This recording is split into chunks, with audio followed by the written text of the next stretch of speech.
A wound that'd make an ordinary man unconscious? I won't lose to it. A wound that would kill an ordinary person? I won't lose to it. To face one who is extraordinary, I can't allow myself to be ordinary. Hello and welcome to One Piece 101, the series that breaks down everyone and everything in the One Piece world. Today, we are going to be examining the unofficial vice captain of the Straw Hat Pirates, the swordsman Roronoa Zoro.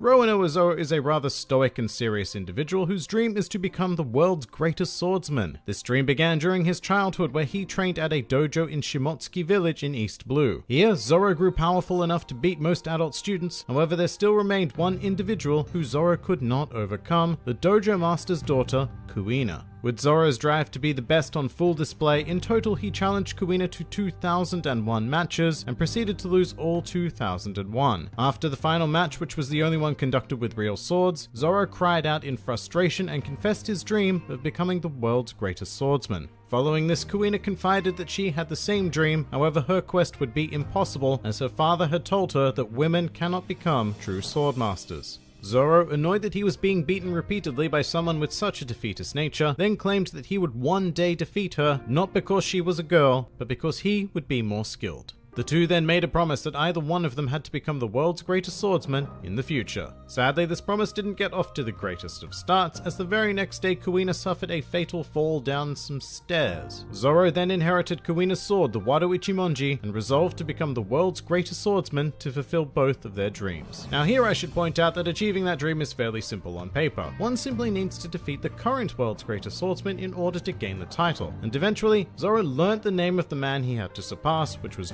Mihawk. He then set out to sea in search of Mihawk, but was never able to return home because he got lost. Zoro's sense of direction is actually notoriously poor, and he is incapable of taking even the most basic of instruction. It's actually so bad that there have been situations in which characters have quite literally pointed in the direction he needs to go, and Zoro has gone in the complete opposite way. Generally, this quirk is used as more of a gag, but in this case it's actually quite vital to his history, as due to not being able to find his way home, Zoro decided to make a living as a bounty hunter. Eventually, Zoro grew notorious enough that he was given the epithet of Pirate Hunter, and was even offered a job by then Warlord of the Sea, Sir Crocodile.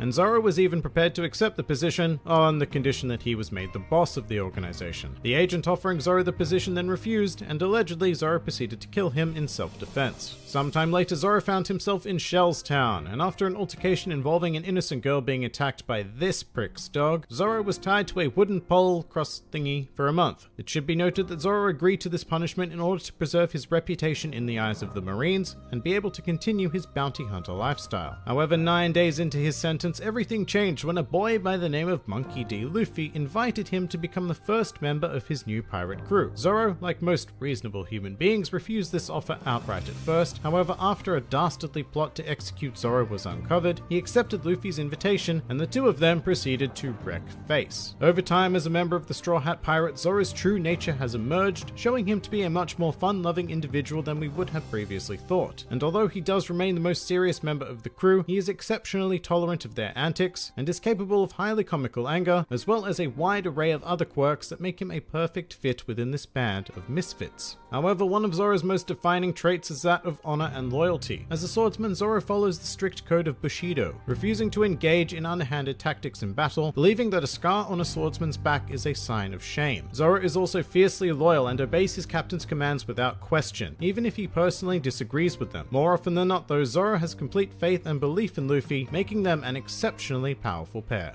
Now, Zoro is also particularly unique because he was given the chance to make his dream a reality very early on in the series, when by chance the Straw Hats encountered Dracula Mihawk during the Baratie arc. Zoro challenged Mihawk instantly, who absolutely obliterated him with nothing but his Kogatana. Once Zoro realized his defeat, he presented himself to Mihawk in order to be dealt the final blow. Mihawk, impressed by Zoro's honor as a swordsman, rewarded him by using his famed sword Yoru to finish the fight. Mihawk then set Zoro a challenge to surpass him, and Zoro tearfully exclaimed to Luffy that he would never lose again. And thus far, Zoro has made good on that promise, encountering stronger and stronger enemies as the Straw Hats sailed through a Blue and into the Grand Grand Line, managing to dispatch each and every one of his opponents using his signature combat style known as Santoryu. Performing this martial art requires wielding one sword in each hand, as well as one, rather unconventionally, in his mouth. And look, it doesn't seem that odd anymore after 900 chapters, but this is incredibly weird and we should never forget that. However, Santoryu is undeniably cool and gives Zoro access to a whole host of offensive and defensive maneuvers due to the extra sword. With that said, Zoro has also proven to be a master of Itoryu and Nitoryu, which are 1 and 2 sword styles respectively, meaning that Zoro doesn't necessarily need to use all 3 swords at any given time. In fact, despite being a swordsman, Zoro doesn't need any blades to fight whatsoever, as he also uses the backup style of Mutoryu, literally meaning no sword style. Finally, Zoro also has access to Kyutoryu, meaning 9 sword style. I should stress that very little is actually known about the logistics of this, but essentially Zoro is able to produce copies of his arms as well as his swords, which are somehow not illusions and are capable of dealing actual damage, substantially increasing Zoro's range of abilities.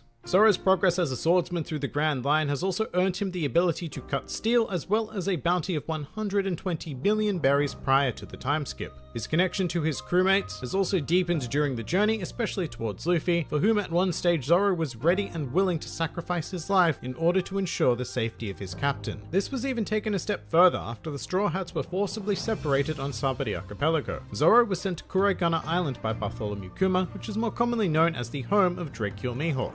After some time, Zoro came to the realization of exactly how weak he was and decided to beg Mihawk to train him so that he could become stronger for Luffy's sake.